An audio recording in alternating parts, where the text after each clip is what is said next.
North Korea is reportedly ready to negotiate its nuclear program with the United States. According to South Korean officials, North Korean leader Kim Jong Un agreed to temporarily stop nuclear and missile tests if the U.S. holds talks with his regime. He is also reportedly willing to give up his nuclear weapons program. Major Garrett is at the White House with more. One way or the other, we have to do something. We cannot let that situation fester. We cannot let it happen. In an Oval Office meeting with the Swedish Prime Minister, President Trump expressed cautious optimism about North Korea's apparent willingness to negotiate. Do you believe the North Koreans are prepared to give up their nuclear weapons? We're going to see. They seem to be acting positively. I think that their statement and the statements coming out of South Korea and North Korea have been very positive. That would be a great thing for the world. Great thing for the world. So we'll see how it all comes about. You sound more optimistic about this situation. I'd like to be optimistic, but I think maybe this has gone further than anyone's taken it before. Hopefully we'll go in the very, very peaceful, beautiful path. We're prepared to go whichever path is necessary. Following a meeting in Pyongyang between North Korean leader Kim Jong Un and senior South Korean officials, South Korea said in a statement that the North expressed its willingness to hold a heartfelt dialogue with the United States on the issues of denuclearization and normalizing relations. The statement also said the North would halt its nuclear program while negotiations were ongoing. Later at a press conference, the president was asked why Kim Jong Un may have had a change of heart. No, I think that nobody got that. I think that they are sincere, but I think they're sincere also because the sanctions and what we're doing with respect to North Korea, including, the great help that we've been given from China, and they can do more. But the sanctions have been very, very strong and very biting. Tough sanctions aside, it's been Mr. Trump's tough rhetoric that has helped stoke fears of a conflict on the Korean peninsula. They will be met with fire and fury. Rocket Man is on a suicide mission for himself. Ian Bremmer is president of Eurasia Group and a CBS News consultant. But on North Korea, there's no question that Trump has moved the needle from Beijing and therefore now from Pyongyang in a way that neither of the previous administrations, Democratic or Republican, have been able to do. Major Garrett is at the White House. So, Major, what do we know about a potential deal? Well, let's hold our horses on the idea of a deal. We don't even have an agreement yet to talk, first of all. And there's going to be a lot that's going to have to transpire before there is going to be even an agreement to talk. And just think, Elaine, of what the worldwide importance of those pictures would be should there even be an agreement to have a talk about pursuing a deal. So we've got many steps to go, and senior officials here today were saying to us, even after the president's very optimistic words and very positive body language, look, the North Korea is going to have to take very specific steps to prove it is serious about denuclearizing itself before we are going to engage in any talks. So the posture of this White House is the expression of the North Koreans transmitted through the South Koreans appears to be sincere, to use the president's own word, but that sincerity is not enough by itself. That sincerity must be matched with tangible and verifiable actions toward denuclearization, or there will not be direct talks. So a long way to go.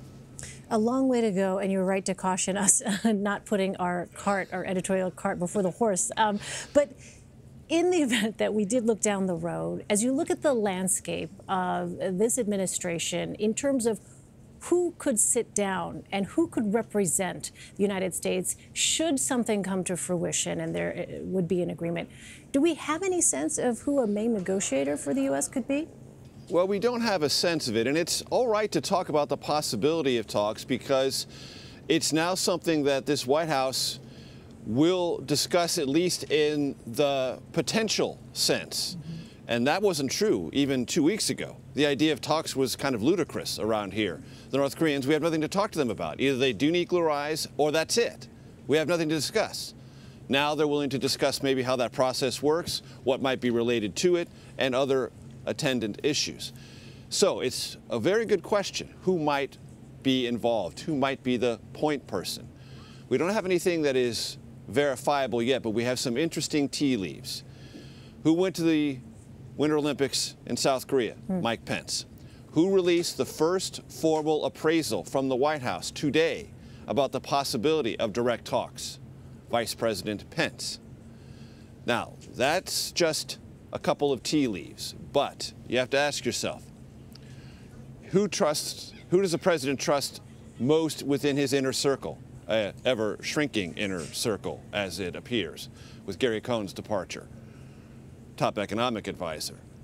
Mike Pence would certainly fill that category, and he was deeply involved in conversations around the Winter Olympics with the South Korean administration, and before he got to South Korea, talked at great length with the Japanese officials, not only Prime Minister Abe, but those in his cabinet. So, as far as being a current interlocutor with the two most important partners the United States has in this region, Japan and South Korea, it's been the Vice President. Not the Secretary of State, not the Defense Secretary, not the National Security Advisor. It's been the Vice President. So, these are tea leaves only, but it appears through the trip, the consultations, and the official statement today, the Vice President is positioning himself and, in cooperation with the President, being positioned to possibly being someone who could be at the forefront if these talks ever come to pass. Well, Tuesday morning, CBS News senior global affairs contributor and Eurasia Group President Ian Bremmer spoke with CBSN to discuss this. Let's listen to a little bit of what he had to say. By the way, the Trump administration deserves credit for forcing the Chinese into tougher sanctions, which in turn made the North Koreans recognize they need to reach out, both to South Korea and to the U.S. Now, the Trump administration doesn't have much diplomatic capability to actually execute on effective negotiations if they are to start, but the South Koreans and the Chinese are very interested. All right, so Major, how much credit does the White House deserve here? Well, I've talked to many people, in addition to Ian Bremmer, about this, and they all give the administration a degree of credit about amplifying the sense of peril seen by this administration related to North Korea's nuclear weapons, which it already has, and ballistic missile technology capable of sending a nuclear warhead to the United States, which it's working very aggressively to obtain. They say the president's very harsh, bellicose, belligerent, threatening rhetoric has dramatically increased the sensitivity of the Chinese in particular about the prospect of a war on the Korean Peninsula, and the Chinese have stepped up. Now, I've also talked to a good number of experts in the region who, though they give the administration credit for that rhetoric and the effect it's had on the Chinese, they also say the Chinese have a lot of very deeply embedded interests that they're going to pursue anyway. They have no interest in war breaking out on the Korean Peninsula.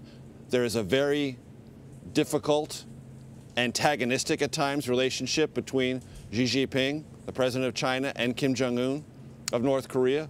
And so there are lots of underlying interests the Chinese have and are going to pursue, as they always do, regardless of what the United States says or does.